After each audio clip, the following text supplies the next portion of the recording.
Good morning mga ma'am, mga sir. Shield here. So today ay Tuesday. Time check 9:16 AM. And nandito tayo ngayon sa Taytay dahil papunta tayo sa casa sa Suzuki Auto Taytay para sa ating 6 PMS. So medyo ahead tayo sa PMS natin ng 3 months kasi yung 6 PMS ay dapat 1 year and 8 months, pero tayo kasi na-reach natin yung 25,000 ng mas maaga. Kaya ayun, magpapa-PMS na tayo today. Yung actual odo natin is 25,319. So dadating tayo ng casa ng mga 320 something.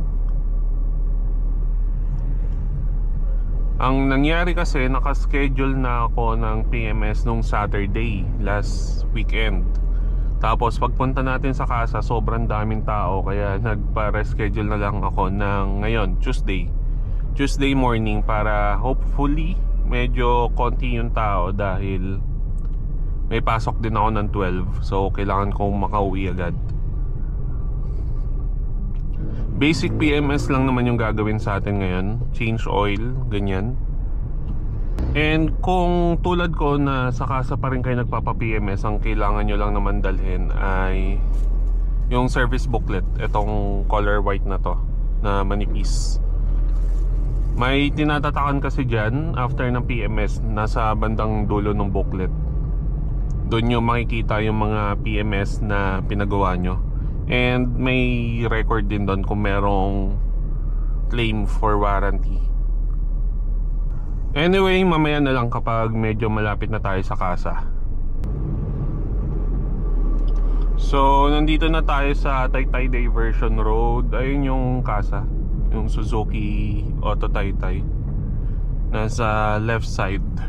So, mag-U-turn tayo banda doon sa Wilcon.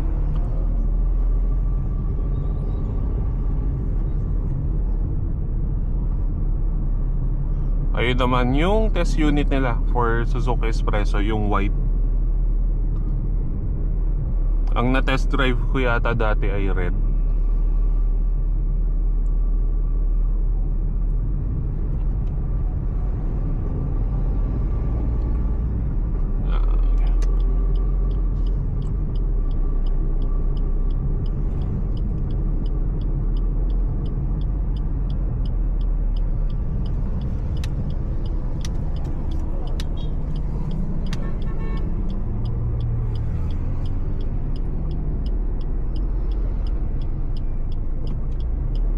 Okay, let's go.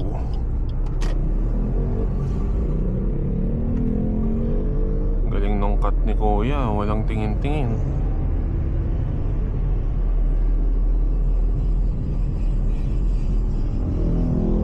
So, yung service area nila ay nasa likod. May video na naman ako before nung PMS, pero ayan, para may video lang ulit tayo. Tagal na kasi natin walang video ng Suzuki Espresso. Yan, dito kayo dadaan. May Jimny 5 doors yata na display ah.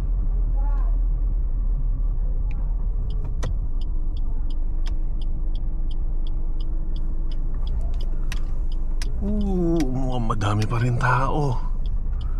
Pero mas konti kaysa nung last Saturday. Nung last Saturday parang puro espresso yata nagpapagawa nun. Okay na ba? Okay. Ayos lang tayo ng gamit.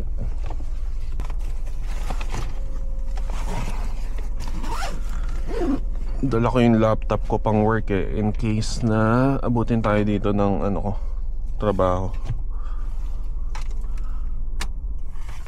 So yung susi, iwan nyo lang dyan kasi check nila yung sasakyan mamaya before mag-start yung PMS. So okay na tayo.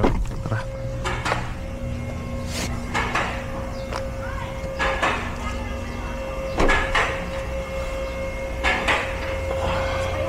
Aba, nandun na pa sa harap.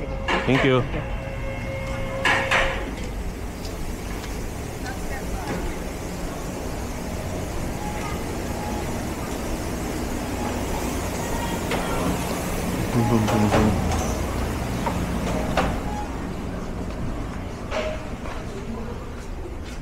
Morning.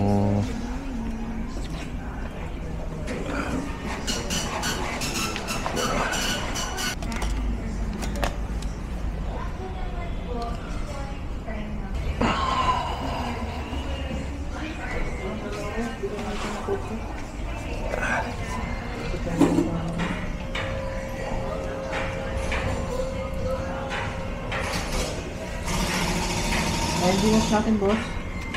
Ay, hindi wash natin. Ay, hindi mo na? Oo.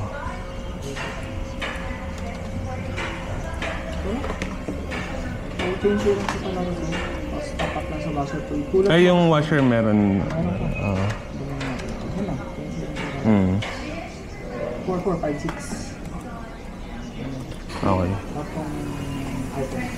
Thank you, sir. Pwede yung malaman na yung kung magkano possible abutin yung 30K. Okay. Tapos may tanong din ako, yung ganito ba, nakakaano ba to ng warranty or hindi? Yung camera na nilalagay sa infotainment. Separate warranty naman yung sir yung Yung infotainment. Okay. So okay lang to. Okay. Thank you. Hindi naman type ng warranty na generally sa YouTube. Yun lang sa infotainment. Third party kasi. Nakita ko may parang booklet na iwalay for warranty ng Okay. Thank you. Ikot ko na lang dyan. Sige, thank you. Pwede nga pa-picturean pala yung breakdown. Ngayon lang naman yan. Tsaka yung sa baba. Okay.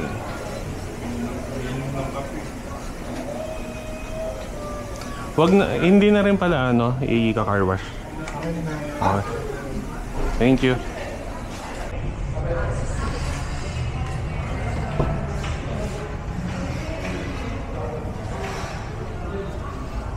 Kalit, may pasobra.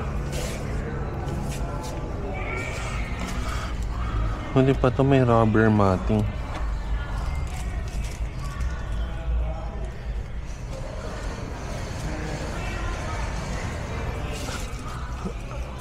Loob lahat.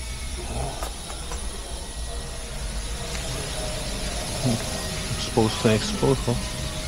Walang carpet.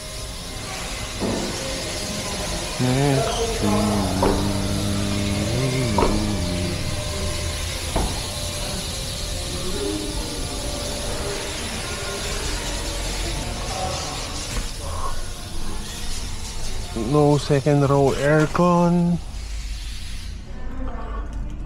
Pero may ilaw sa likod.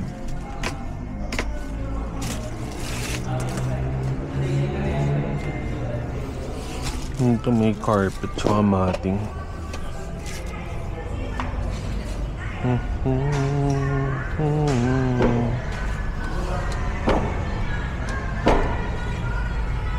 Pero teka, hybrid ba to?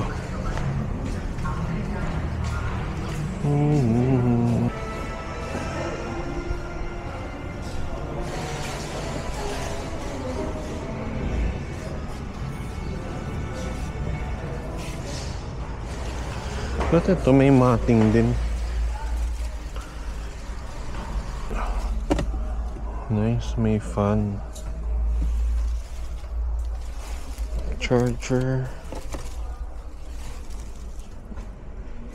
May aircon sa likod.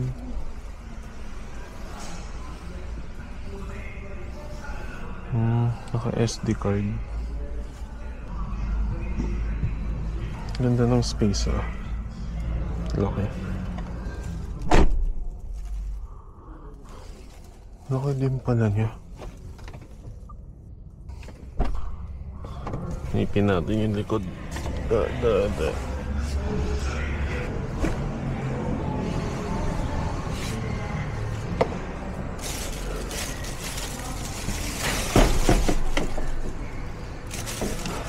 Paano pawantang likod? Ay, front. Yung third ang maliit. Tingnan natin.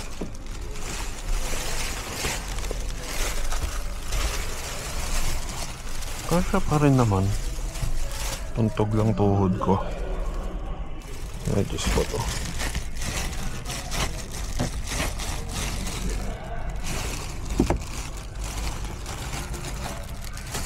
Hindi na adjust yung sandalan.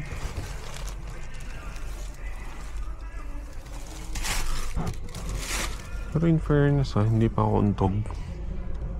Fortuner, untog na yata ako eh. Medyo hindi lang comfy ng long ride. Pero pwede na.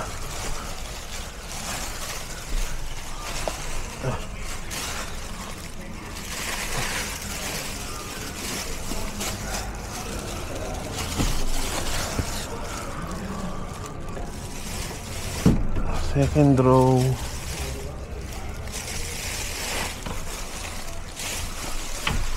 Second row malaki.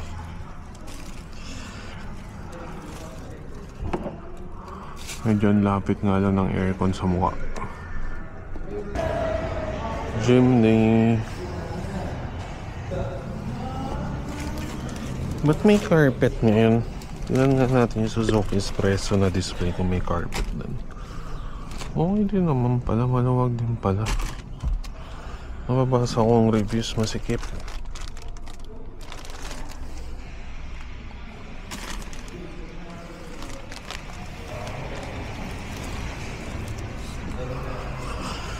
Wala lang yung tumbler dito, pero may speaker.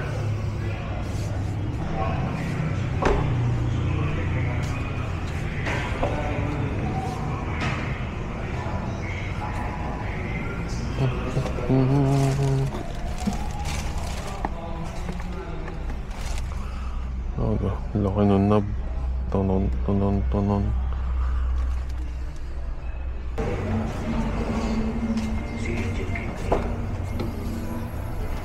Oh, may carpet na. I mean, may matting na rubber. Pero hindi siya yung fit na fit. Parang default sa lahat ng model. Baka sa taas.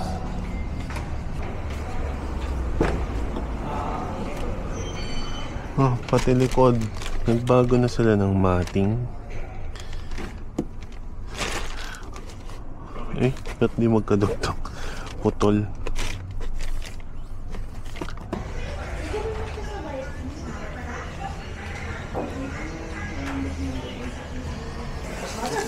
Kaya pa. Thank you. It's a battery.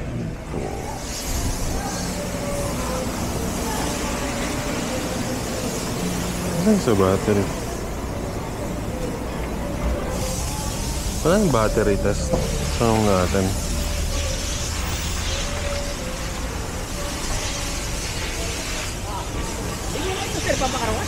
Hindi na pa.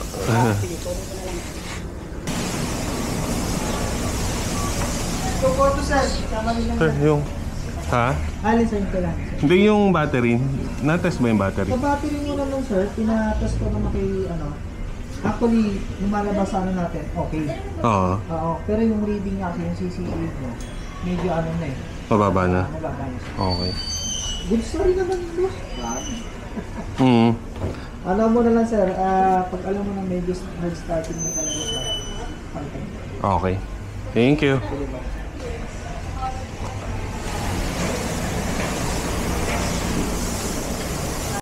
So, nasa binangonan na tayo ngayon. Namatayan pala ako ng camera. Anyway, yung PMS natin inabot ng 3,200.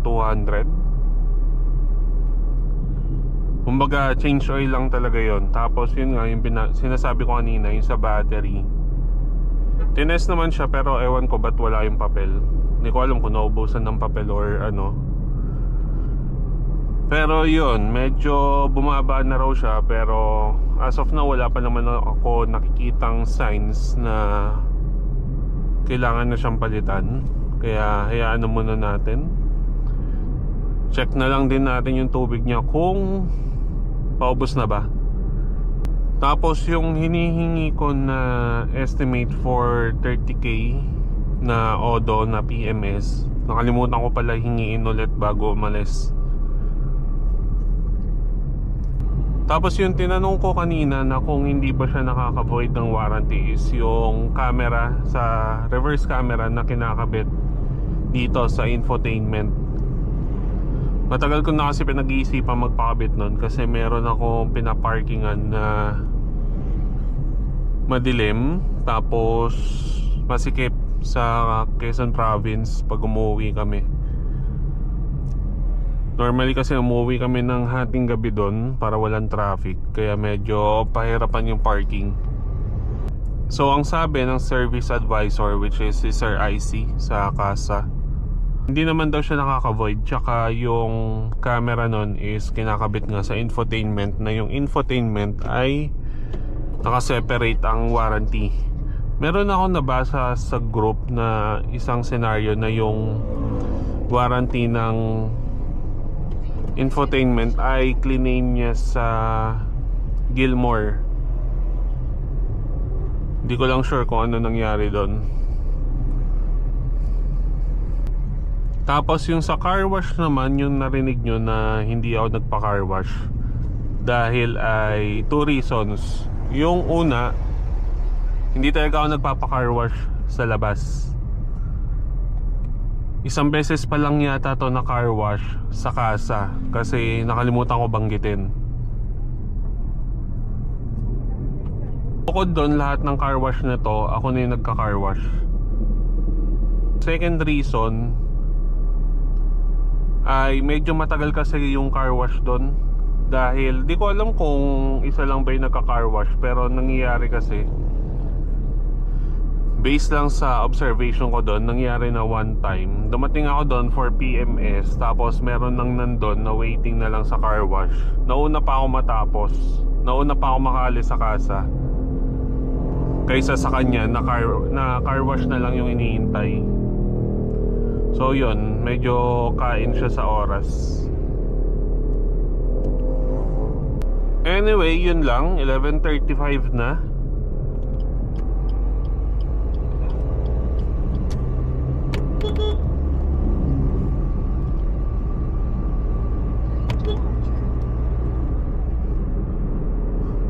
$11:35 na and kailangan ko mag-in sa work ng 12 noon. So kailangan ko nang umuwi and hindi pa ako nagla-lunch.